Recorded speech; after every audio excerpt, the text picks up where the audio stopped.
ଯେତେବେଳେ ପଲ୍ଲବୀ ରଙ୍ଗ ନମ୍ବରରେ ଫୋନ୍ ଲଗାଉଛନ୍ତି ସେହି ସମୟରେ ଆଦର୍ଶଙ୍କ ପାଖରେ ଯାଇକି ପହଞ୍ଚି ଯାଉଛି ଫୋନ୍। ଏହା ଶୁଣି ପଲ୍ଲବୀ ପୁରା ତାଜୁବ ହେଇଯାଇଛନ୍ତି।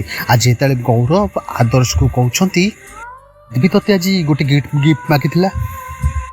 ଜାଣିଛି ଭାଇ, ଆଦବିର ପ୍ରତି ଜାଗାରେ ଆଉ ପ୍ରତି ମୁହୂର୍ତ୍ତରେ ଏ ବିଗ୍ ୱିଶ୍କୁ ରଖିବାକୁ ନେଇ ଘରରେ ସମସ୍ତେ ବି ପୁରା ଏବେ ବ୍ୟସ୍ତ ହୋଇସାରିଲେଣି ଆଉ ସବୁବେଳେ ଚେଷ୍ଟା କରୁଛନ୍ତି ସେ କେମିତି ଆଉ ବିଶେଷ କିଛି ନ ମାଗୁ। ଏହାପରେ ଗୌରବ କହୁଛନ୍ତି କିନ୍ତୁ ଆଦର୍ଶ ମୋତେ ରିଅଲାଇଜ୍ ହେଉଛି କି ଆଦବି ତା ଜୀବନରେ ଗୋଟେ ମା ନିଡ୍ କରୁଛି। କ'ଣ ଭାବୁଛି ୟାପରେ ଆଦର୍ଶ କିଛି ସମୟ ଭାବିକି ଚିନ୍ତା କରିବା ସମୟରେ ଗୌରବ ପୁଣି କହୁଛନ୍ତି ଆଦବି ତୋତେ ଆଜି ଯେଉଁ ଗିଫ୍ଟ ମାଗିଲା ତାକୁ ତୁ ଦେବୁ ନା, ତାର ୱିଶ୍ ସବୁ ପୂରଣ କରିବୁ ନା, ମୋତେ ଖୋଲିକି କହ ଆଦର୍ଶ ଆଜି। ତାପରେ ଆଦର୍ଶ କହୁଛନ୍ତି ତମେ ବି ଶେଷରେ ଭାଇ ମୋତେ ଏଇ କଥା ପଚାରୁଛ, କ'ଣ ଉତ୍ତର ଦେବି ୟାର? କ'ଣ ମୁଁ ଆଦବିର ୱିଶ୍କୁ ପୂରଣ କରିପାରିବି କି? ତମେ ନିଜେ କୁହ। ଏଇ ତମେ ଭଲ ଭାବରେ ଜାଣିଛ ଯେ କି ମୁଁ ଆଉ ମ୍ୟାରେଜ୍ କରିପାରିବିନି, କାରଣ ମୁଁ ମ୍ୟାରେଜ୍ କରିଥିଲି ଆଉ ମୋ ମ୍ୟାରେଜ୍ଟା ବର୍ତ୍ତମାନ ସହର ସାରା ଗୋଟେ ମଜାକର ଟପିକ୍ ବନିଯାଇଛି। ମୋତେ ତ ଏବେ ଆଶ୍ଚର୍ଯ୍ୟ ଲାଗୁଛି ତମେ ମୋତେ ଏ କଥା କେମିତି ପଚାରି ପାରୁଛ। ତାପରେ ଗୌରବ କହୁଛନ୍ତି କଥା ଛାଡ଼, ପରିବାର କଥା ଛାଡ଼, କିନ୍ତୁ ତୁ ଏ କଥାକୁ ଆଦବିକୁ କେମିତି ବୁଝେଇ ପାରିବୁ? ସିଏ ତ ଛୋଟ ପିଲା ନା, ଅଳି ଅଝଟ କରିବ ନିହାତି ଭାବରେ। ଆଦର୍ଶ କହୁଛନ୍ତି ବି ଗୋଟେ ଛୋଟ ଛୁଆ, ସେ ତାର ୱିଶ୍ ଫେରି ନେଇଛି, କିଛି ଦିନ ଅପସେଟ୍ ରହିବ। ବି ଗୋଟେ ଛୋଟ ଛୁଆଟା, ତା ମୁଣ୍ଡରୁ ଏ ଜିନିଷ ଧୀରେ ଧୀରେ ଦୂରେଇ ଯିବ। ଡୋଣ୍ଟ ୱରି ଭାଇ, ସେ ଧୀରେ ଧୀରେ ସବୁ କିଛି ଭୁଲିଯିବ, ଆଉ କିଛି ବି ମନେ ରହିବନି ତାର। ତାପରେ ଗୌରବ କହୁଛନ୍ତି ମନେ ମନେ ଭାବୁଛି ଏ ଆଦର୍ଶ ତ ଜମା ହେଲେ କଥା ମୋର ମାନୁନି। ବଡ଼ ମା କହିଥିଲେ କେମିତି ହଉ ପଛେ ଆଦର୍ଶକୁ ମନେଇବା ପାଇଁକି, କିନ୍ତୁ ଏବେ ମୁଁ କ'ଣ କରିବି, କେମିତି ମନେଇବି ଆଦର୍ଶକୁ? ତାପରେ କିଛି ସମୟରେ ମାୟା ଫୋନ୍ କରୁଛନ୍ତି ଆଦର୍ଶ ପାଖକୁ। ତାପରେ ଆଦର୍ଶ ବାହାରକୁ ଟିକେ ଆସିକି କହୁଛନ୍ତି ଯେ ଆଦର୍ଶ ସହିତ କଥା ହେଲୁ? କ'ଣ କହିଲା ସେ? ଗୌରବ କହୁଛନ୍ତି ସହିତ କଥା ହେବା ପାଇଁ ଚାନ୍ସ ମିଳିନି, ଅଫିସ୍ କାମରେ ବିଜି ଥିଲି। ତାପରେ ମାୟା କହୁଛନ୍ତି ଶୀଘ୍ର ହବ ପଛେ ସେ ଆଦର୍ଶ ସହିତ କଥା ହୋ, ଆଉ ତାକୁ ରାଜି କରା ବାହାଘର ହେବା ପାଇଁକି। ଆଉ ସେ ଝିଅ ଘର ଫ୍ୟାମିଲି ସହିତ ତୁ ଆଜି କଥା ହେଲୁ କି? ମୋର ତ ବହୁତ ଟେନସନ୍ ହେଉଛି କେମିତି ସେ ଝିଅ ଘର ସହିତ କଥାବାର୍ତ୍ତା ହେଇସାରିଲା ପରେ ସବୁ କିଛି କେମିତି ଫାଇନାଲ୍ ହେଇଯିବ। ତାପରେ ଗୌରବ କହୁଛନ୍ତି ଅଫିସ୍ କାମରେ ବିଜି ରହିକି ହେଲେ କଥା ହେଇପାରିନି। ତାପରେ ମାୟା କହୁଛନ୍ତି ଦିନ ଅଫିସ୍ କାମ ବନ୍ଦ କରେ, ଆଉ ଆଜି ଫେରିଲା ଆସିକି ସେ ଝିଅ ଘରେ ଦେଖା କରିବୁ। ପାରୁଛୁ ଯଦି ସେ ଝିଅ ସହିତ ଦେଖା କରିବା ପାଇଁ ପ୍ରୋଗ୍ରାମ ଫିକ୍ସ କର, ଆଉ ଯେତେ ଶୀଘ୍ର ହେବ ଏଇ ବାହାଘରକୁ ନିହାତି ଭାବରେ ଫିନିଶ୍ କରିବା। ଆଉ କିଛି ସମୟ ମଧ୍ୟରେ ସେ କଲ୍ କାଟିବା ସମୟରେ ମମତା ସେଠିକି ଚାଲି ଆସିଛନ୍ତି। ତାକୁ ଦେଖି ସେ ସକ୍ ହେଇଯାଇଛନ୍ତି, ଆଉ ସାଙ୍ଗେ ସାଙ୍ଗେ ତାଙ୍କୁ ଦେଖିକି ପଚାରୁଛନ୍ତି କିଛି କାମ ଥିଲା କି ମମତା ମୋ ପାଖରେ?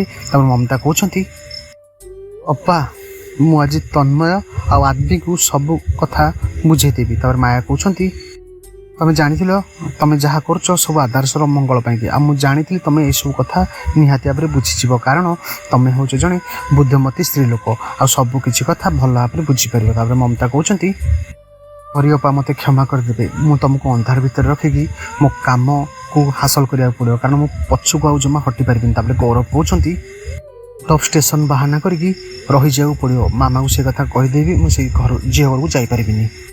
ଏପଟେ ଲଲିତ ବାବୁ ଅଫିସ୍ ଭିତରେ ଘମାଘୋଟ ସର୍ଚ୍ଚ କରିଛନ୍ତି ପଲ୍ଲବୀଙ୍କ ନାଁ। ତାପରେ କହୁଛନ୍ତି ଏମିତି କେମିତି ହେଇପାରିବ, ଆଜିକାଲି ଜମାନାରେ ବି ପଲ୍ଲବୀ ସୋସିଆଲ ମିଡ଼ିଆରେ ନାହାନ୍ତି, ଏମିତି କେମିତି ସମ୍ଭବ ହେଇପାରେ?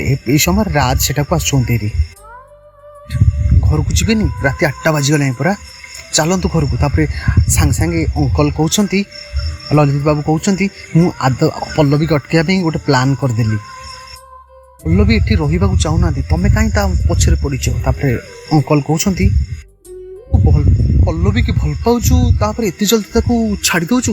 ତାପରେ ରାଜ କହୁଛନ୍ତି କ'ଣ ଥିଲେ ନା ସେଠି, ପଲ୍ଲବୀ କ'ଣ କହିଲେ? ଏବେ ପଲ୍ଲବୀକି ଅଟକେଇବା ଚାଲାକିର କାମ ନୁହଁ, ଅଲରେଡ଼ି ଏ ସହର ଛାଡ଼ି ଯିବା ପାଇଁ କି ମନ ବଲେଇ ସାରିଲେଣି, ବର୍ତ୍ତମାନ ସୁଦ୍ଧା ତ ସେ ଟିକେଟ୍ କ୍ୟାନସଲ୍ କରିସାରିବେଣି। ତାପରେ ଅଙ୍କଲ କହୁଛନ୍ତି ହଉ ଏଇଟା କେଉଁ ବଡ଼ କଥା, ସେ ଟିକେଟ୍ କରିଦେଉ ଆଉ ଥରେ କ୍ୟାନସଲ୍ କରିଦେବା।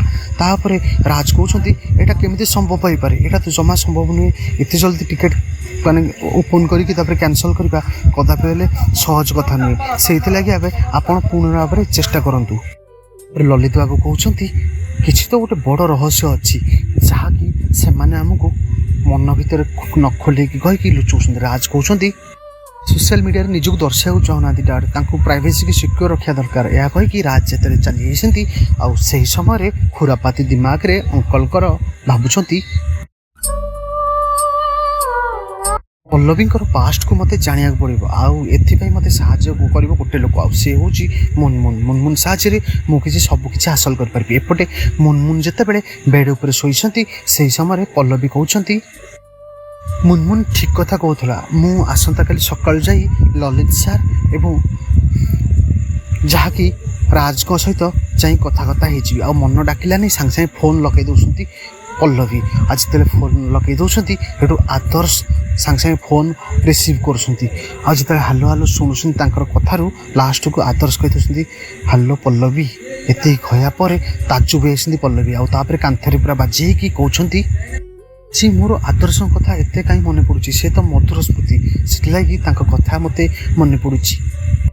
ଜଣେ କିଏ ଥିଲେ ମୋତେ ପାଗଳ ଭଳିଆ ଏ ଦୁନିଆରେ ଭଲ ପାଉଥିଲେ କିନ୍ତୁ ଆଜି ସେ ଦୁନିଆରେ ନାହାନ୍ତି।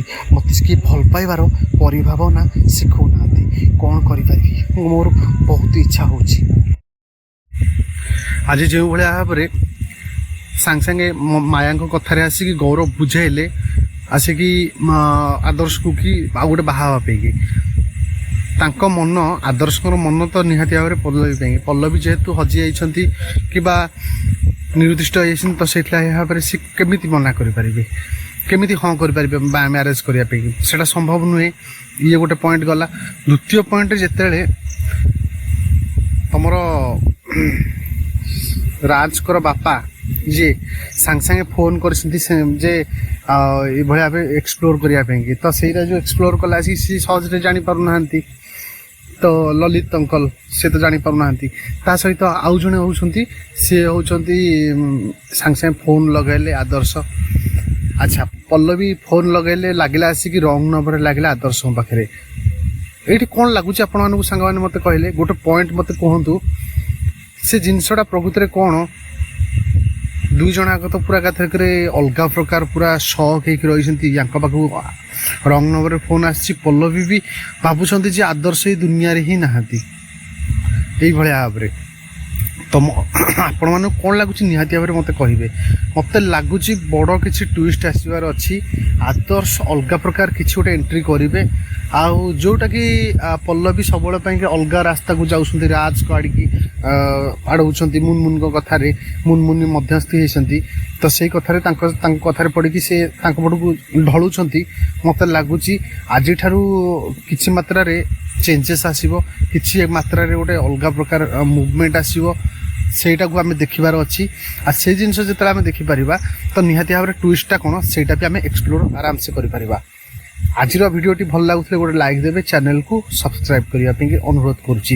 ଏଇଭଳି ଆଗରୁ ଭଲ ଭଲ ଭିଡ଼ିଓ ଦେଖିବା ପାଇଁ ଚ୍ୟାନେଲଟି କାହିଁକି ସବସ୍କ୍ରାଇବ୍ କରିବେ, କଲେ ହିଁ ଆଗକୁ ଭଲ ଭଲ ଏପିସୋଡ଼ ଦେଖିବାକୁ ମିଳିପାରିବ ଆପଣଙ୍କୁ।